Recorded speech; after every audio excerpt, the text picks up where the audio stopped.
भारत का पड़ोसी यानी कि नेपाल। हिमालय की गोद में बसा नेपाल एक ऐसा देश है जिसकी पहचान कभी राजाओं और उनकी शाही परंपराओं से होती थी।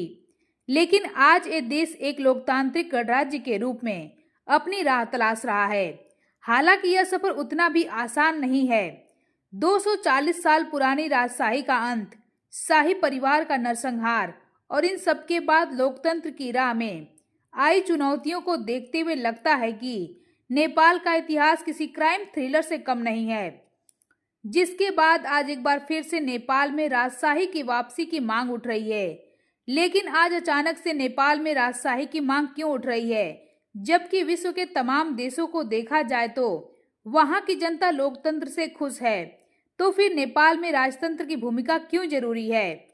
बात करें नेपाल की तो नेपाल का इतिहास शाह वंश के साथ गहराई से जुड़ा हुआ है।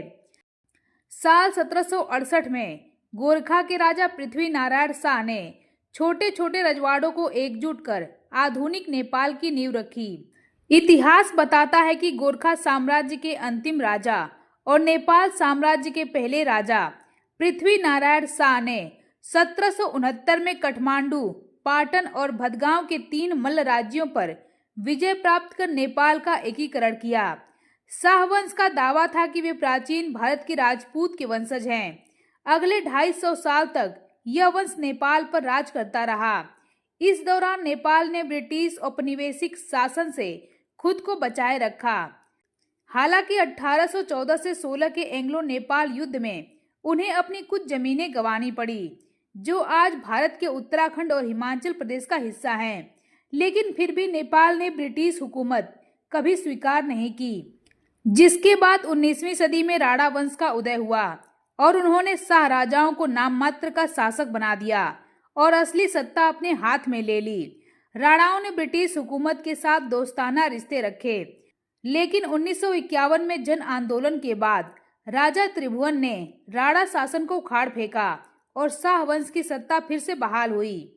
यह वह दौर था जब नेपाल में लोकतंत्र की नींव पड़ रही थी, लेकिन राजशाही अभी भी मजबूत थी। साल 1959 में नेपाल में पहली बार संसदीय चुनाव हुए, लेकिन 1960 में तत्कालीन राजा महेंद्र ने लोकतांत्रिक सरकार को भंग कर दिया और पंचायती शासन व्यवस्था लागू की। 1990 में नेपाल में एक बार फिर से जन आंदोलन हुआ, जिससे बहुदलीय लोकतंत्र बहाल हुआ, लेकिन राजशाही बरकरार रही। नेपाल के इतिहास में 1 जून 2001 का दिन काले अक्षरों में दर्ज है, क्योंकि उस रात काठमांडू के नारायण हिती पैलेस में साप्ताहिक शाही भोज चल रहा था। तभी अचानक सैनिक वर्दी पहनकर हाथों में बंदूक लिए क्राउन प्रिंस दीपेंद्र शाह आए और अपने ही परिवार पर गोलियां बरसा दी। इस नरसंहार में राजा बीरेंद्र वीर विक्रम शाह, रानी ऐश्वर्या, उनके बेटे निरंजन, बेटी श्रुति और परिवार के अन्य 7 सदस्य मारे गए। दीपेंद्र ने बाद में खुद को भी गोली मार ली और 3 दिन बाद उनकी मौत हो गई। आधिकारिक जांच के मुताबिक यह नरसंहार पारिवारिक विवाद का नतीजा था। दीपेंद्र को ग्वालियर के शाही परिवार की देवयानी राणा से प्यार हो गया था, लेकिन रानी ऐश्वर्या ने इस रिश्ते को सिरे से खारिज कर दिया। कारण था ग्वालियर और ऐश्वर्या के परिवार के बीच पुरानी दुश्मनी। वहीं दीपेंद्र की शादी सुप्रिया शाह से कराने की तैयारी थी, जिसे वे बर्दाश्त नहीं कर सके। नशे की हालत में दीपेंद्र ने उस रात अपने परिवार को खत्म कर दिया। हालांकि कुछ लोग इसे साजिश मानते हैं और भारत की खुफिया एजेंसी रॉ तक का नाम इसमें जोड़ते हैं, लेकिन इसके कोई ठोस सबूत नहीं मिले जिससे इस बात का कोई कनेक्शन जोड़ा जा सके। शाही नरसंहार ने नेपाल को हिला कर रख दिया। राजा बीरेंद्र की मौत के बाद उनके भाई ज्ञानेंद्र शाह को ताज सौंपा गया, लेकिन उनकी लोकप्रियता कभी वीरेंद्र जैसी नहीं रही। उस समय नेपाल माओवादी विद्रोह के दौर से गुजर रहा था। साल 1996 से शुरू हुआ यह आंदोलन राजशाही के खिलाफ था और देश में गरीबी, बेरोजगारी, असमानता के मुद्दे को उठा रहा था। इस माओवादी आंदोलन का नेतृत्व प्रचंड यानी कि पुष्प कमल दहल कर रहे थे। वे नेपाल से राजशाही को समाप्त कर एक लोकतांत्रिक गणराज्य स्थापित करना चाहते थे। जनता में राजशाही के प्रति असंतोष बढ़ता जा रहा था। साल 2005 में ज्ञानेंद्र ने तख्ता पलटकर सारी सत्ता अपने हाथों में ले लिया, लेकिन यह कदम उल्टा पड़ गया। साल 2006 में जन आंदोलन के जरिए जनता सड़कों पर उतर आई।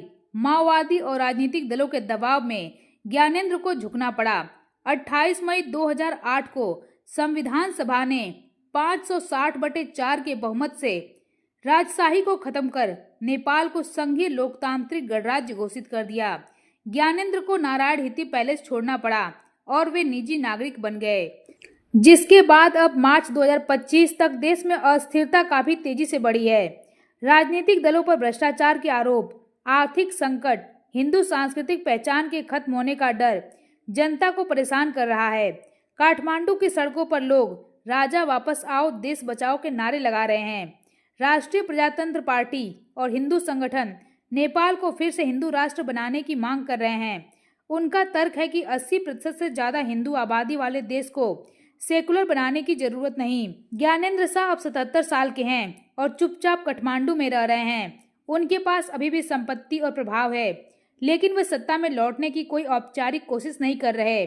फिर भी जनता का एक हिस्सा मानता है कि राजशाही के दौर में स्थिरता थी जो अब गायब है।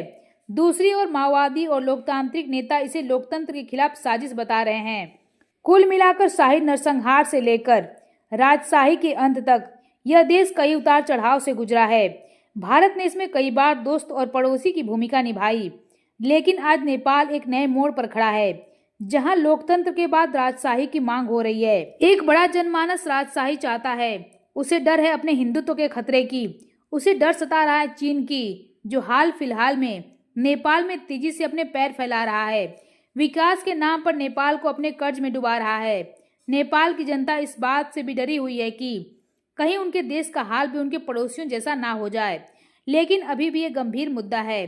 क्या नेपाल एक बार फिर से राजशाही की ओर लौटेगा या लोकतंत्र को मजबूत करेगा? फिलहाल जनता में आक्रोश है और लोकतंत्र या राजशाही, इसका जवाब शायद समय ही बताए कि नेपाल के भविष्य में क्या लिखा है।